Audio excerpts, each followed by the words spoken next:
Alors on va ouvrir dans un instant le débat avec ceux qui sont présents dans la salle, avant d'entrer dans la partie plus opérationnelle, contemporaine, de voir comment aujourd'hui, par rapport aux situations que les uns et les autres vous rencontrez sur le terrain, vous êtes au défi justement de ces principes fondamentaux. Mais auparavant, peut-être une question à Françoise.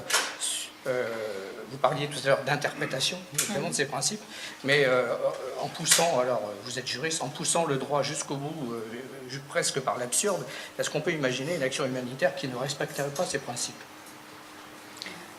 La définition même d'un principe, c'est quelque chose qui est une matrice pour la pensée. Donc ce qui bloque la plupart du temps l'action humanitaire, c'est une interprétation qui était pertinente dans un contexte antérieur et qui ne l'est plus, ou qui contredit l'esprit, c'est-à-dire la loi se met à contredire l'esprit.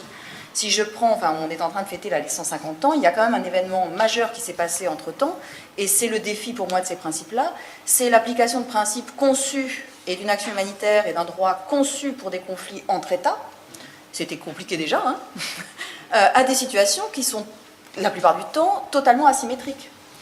Si on prend la Syrie, si on prend la RDC, si on prend la plupart des conflits dans lesquels on travaille, on se retrouve avec d'un côté un État, et on les respecte beaucoup, hein, mais qui se trouve avec double casquette, partie au conflit et défense de l'ordre public.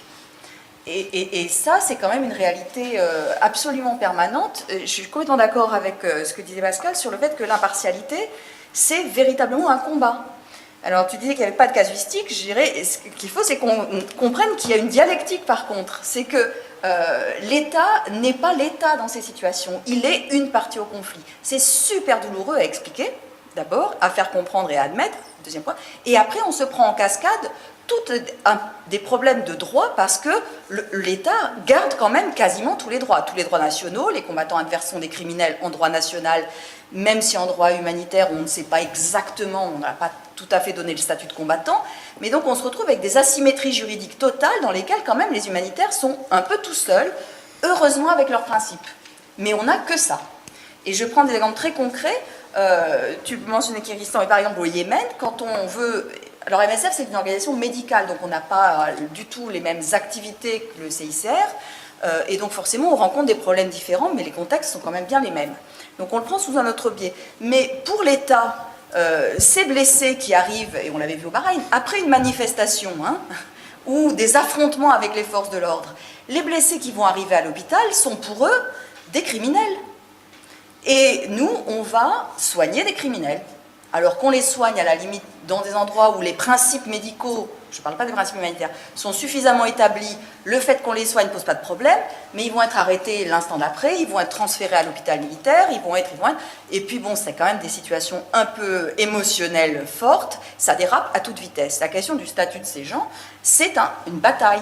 La bataille de l'impartialité, ça suppose de faire vivre cette dialectique entre des États d'un côté, qui se présentent dans un monde en chaos comme les défenseurs de l'ordre et de l'ordre public, et de l'autre côté, tous ces groupes armés non étatiques, toutes ces bandes armées organisées, qu'on accuse d'ailleurs d'être inorganisées, et qui ne le sont pas tant que ça, et qui n'ont de fait aucun statut. Donc l'aide à ces groupes-là, elle est effectivement un enjeu de bataille sur la base du principe d'impartialité, mais avec très très peu de moyens et de soutien diplomatique, hein, et de soutien évidemment étatique. Ça, c'est quand même un élément qu'on oublie un peu de mentionner et qui va quand même un peu en tension avec ce que vous dites sur cette complémentarité. Bien sûr, les objectifs sont complémentaires. Dans un monde idéal, tout ça converge.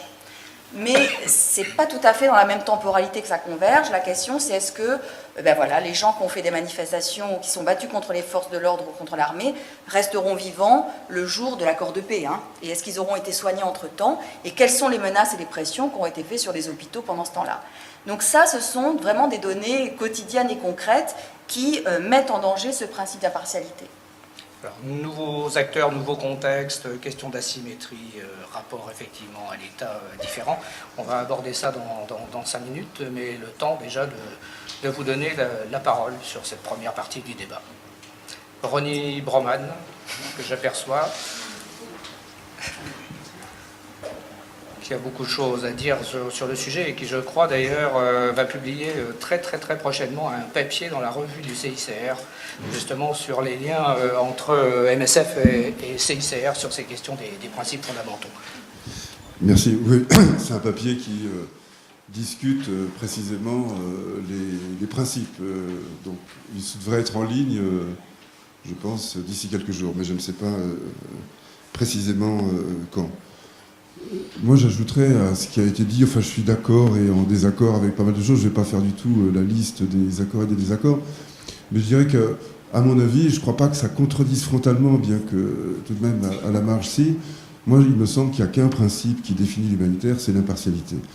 Je ne pense pas que ce soit un principe tout à fait opérationnel, parce qu'il ne nous dicte pas, il n'est pas à même de nous permettre de faire la différence entre ce qui doit être fait et ce qui peut être laissé de côté. Autrement dit, il n'est pas à même de nous permettre de cadrer des priorités. Il n'empêche que si on veut définir l'action humanitaire, c'est bien en rappelant que c'est une action qui s'oriente vers ceux dont les besoins sont les plus grands.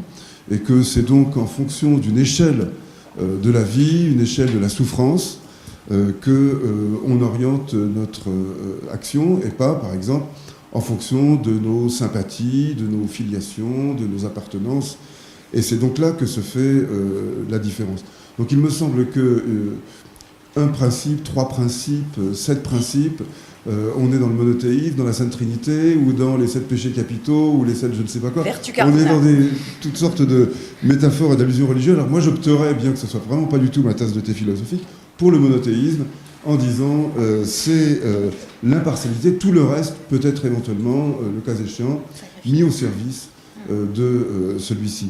La deuxième remarque que je voudrais faire, qui complique un peu ce que je viens de dire, c'est que, une fois qu'on a dit ça, je sais que ce n'est pas un principe tout à fait opérationnel, c'est que qui définit les besoins? Qui décide de leurs priorités? Je ne veux pas anticiper sur la deuxième partie, mais ça fera peut-être une transition. En Syrie, MSF et le CICR sont positionnés. Je mets à part le conflit qui nous oppose ou les désaccords, mais je veux problématiser cette notion d'impartialité à partir de cette situation. Je pense que les deux organisations peuvent, à bon droit, se réclamer d'une forme d'impartialité. Mais c'est précisément parce qu'il y a différentes formes à ce principe qu'on peut en avoir différentes déclinaisons.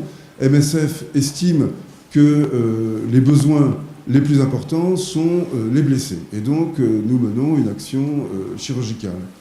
Mais est-ce qu'on est si sûr de ça? Est-ce que le nombre de gens qui n'ont pas à manger, qui ne peuvent pas se chauffer, ou les malades qui ne peuvent pas se traiter, pour rester dans notre domaine, est-ce que ça n'est pas perçu par la population comme étant prioritaire par rapport aux blessés? Certaines enquêtes ont montré que nos perceptions des besoins prioritaires étaient totalement décalées, certaines enquêtes d'ailleurs menées par MSF, étaient totalement décalées par rapport à ce que la population attendait.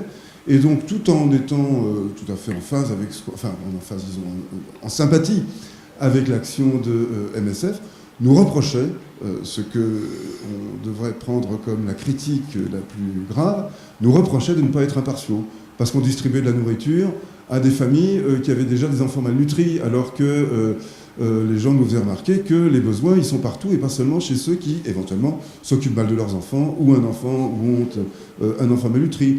Ailleurs, on s'intéresse aux palus et pas aux autres. Donc pourquoi est-ce qu'on donne la priorité à des gens qui n'ont pas de moustiquaires imprégnés plutôt que d'autres, et ainsi de suite. On peut multiplier à l'infini les exemples. L'impartialité, c'est à la fois une sorte de principe de guidance générale. Pardon, je laisse tomber toutes mes affaires. Merci. Mais il ne nous dit finalement pas grand-chose. C'est d'une certaine manière un principe de retenue. Comme d'ailleurs, je crois, les autres, neutralité, indépendance, ça nous empêche peut-être de pousser trop loin nos emportements dans un sens ou dans un autre. En ce sens, ils ont un certain caractère opérationnel, mais c'est tout. On ne peut pas en déduire une action, et même en se réclamant de la Neutral and Impartial Action, la fameuse NIA formule qui a fait son apparition, je ne sais pas, il y a quelques années, on voit qu'en l'appliquant sincèrement, je veux dire en toute loyauté, en toute bonne foi, on peut aboutir à des positionnements qui sont, sinon antagonistes, du moins radicalement différents, à la fois dans leur forme et dans leur localisation. Merci. Pascal Dodin, peut-être. Oui, je crois que j'abonde largement dans votre sens. Je crois que l'impartialité est extrêmement difficile à mettre en œuvre concrètement. Je ne crois pas qu'il y ait une science des besoins. J'espère qu'il n'y en aura jamais. Personnellement, complémentarité, bonne foi des acteurs, honnêteté. Je crois que ça, c'est peut-être aussi un principe qu'on pourrait ajouter aux 7 autres, ce principe d'honnêteté. Mais je ne crois pas, et j'espère pas qu'on arrivera à une science des besoins où on déterminera quels sont les besoins des gens. Je crois qu'il y a aussi quelque chose qui va nous sauver de ça, parce qu'on parle beaucoup d'asymétrie des conflits, mais l'action humanitaire est aussi asymétrique. Finalement, en caricaturant un peu, parce que c'est plus le cas depuis assez longtemps, mais on va vers des populations et on leur demande de quoi ils ont besoin, on détermine plutôt leurs besoins et après on va les assister. Je crois que cette notion d'asymétrie, de compassion inégale, elle est en train de s'évaporer parce que les communautés s'organisent, parce qu'elles ont accès à l'information, parce qu'elles peuvent aussi déterminer leurs besoins. Vrai ou faux, hein, parce que peut-être que dans un contexte, on dira, des populations diront, mais écoutez, les femmes, notamment, sont moins importantes que les enfants mâles. Que ça nous posera des problèmes. On sera aussi conscient de ça. Mais la notion d'empowerment, pour parler français, des communautés, elle est déjà là. Je l'ai vu encore assez récemment au Soudan, où lorsqu'on négocie avec des gens qui représentent ou se présentent comme des représentants légitimes de camps de réfugiés, etc. On a affaire à des gens qui connaissent l'humanitaire, parce qu'ils ont appris aussi, ils ont même appris les mots, ce que nous utilisons. Ils jouent la concurrence, ils sont très clairs par rapport à leurs objectifs, et donc là, l'aspect, je dirais, d'imposition du bien, éventuellement à l'insu du plein gré des victimes. Je pense que c'est quelque chose qui va quand même singulièrement s'effacer dans les années qui viennent, et les humanitaires feraient bien de s'y préparer assez vite. Parce que ça va changer, je pense aussi, les relations, et ça va aussi changer cette notion d'impartialité et de mantra où on dit on va te soigner, on va traiter les besoins les plus urgents.